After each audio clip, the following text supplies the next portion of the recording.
Hello there, everybody. Dan the Muffin Man is back today for a review of Rurouni Kenshin episode 3, 2023 version. This week's episode continue the story of Yahiko. Uh, After his introduction last week, he's a bit spunky. He's new. Um, and I must say, compared to his 90s version, he's a bit more mature, more perceptive than his 2023 counterpart, which will be those who have watched the new annual will be able to quickly differentiate between these two. It's also noteworthy that Yahiko straight up bit that Yakuza's balls in this version, where in the 90s he just kicked him. Thank you for not scaring me 90s version, because I don't think my younger self would have liked to see that shit. Also, there was the 90s version was a little bit more vague on how Yaiko's mom died by being a prostitute in the red light district to try and save Yaiko to help him. So subtle differences, but I feel like they both get the point across. Gasuke the Manslayer was a bit more prominent in the old version, um, compared to how it is now. The old Yakuza boss, he's yeah, again, he's the same in both versions. The music this episode, the atmosphere, the sounds, I think they're doing a good job. I don't feel they could ever touch the greatness that is the old music, but it's serviceable. There is nothing that I'll go back and listen to, but I must say I quite enjoy. And you know what else I enjoy? Sanosuke's appearance. His first showing at the end after Kenshi totally destroyed those drunkards. Not drunkards, but those goons who appeared at the end. Who fun fact, they did not make a showing in the old version.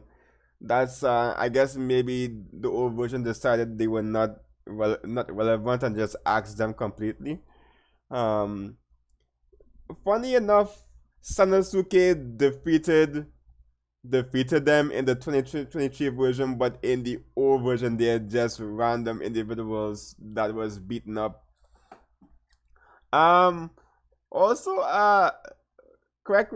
Could you guys answer this? How heavy was that cannon, that wooden cannon that Kenshi just sliced in half? It definitely it probably not, it's not as heavy as a regular cannon, but definitely was weighty for him to cut through like nothing. Uh, but that's Kenshi for you. It's something like that. I guess he should be able to do, since he's been shown in the old version to do some remarkable feats, as we will see more remarkable feats as we continue the story. This is a great adaptation. It follows the manga more faithfully, as was stated to me by one of you guys in the comment section from last week. So thank you. And I know it might be a bit of a jarring switch, but I felt like doing something different than reacting this week, um, for a bit of change, right? So tell me what you think. Should I go back to reacting? Do you like this format? We shall see. Okay. Thank you for watching. I'll see you guys real soon. It was a short reaction, but I feel like I got my point across. The music was fine. Yahiko's portrayal, I kind of like this version of him more, because he might be a little bit mature for his age, but I prefer this new version of him. Karu seems a little bit less of a badass for now, but she But I feel again maybe this is just how she was always intended to be. Also, there was quite a bit more stuff that was omitted, like the gambling match from the old version that was omitted, but again, that wasn't really needed.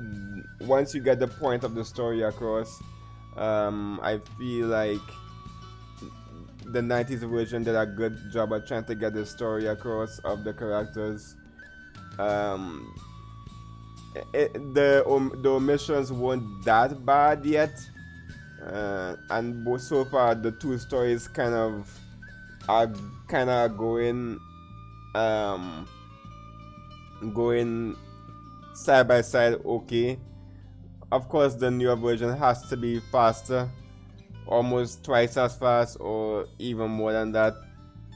There will be no fillers. They're getting straight to the point.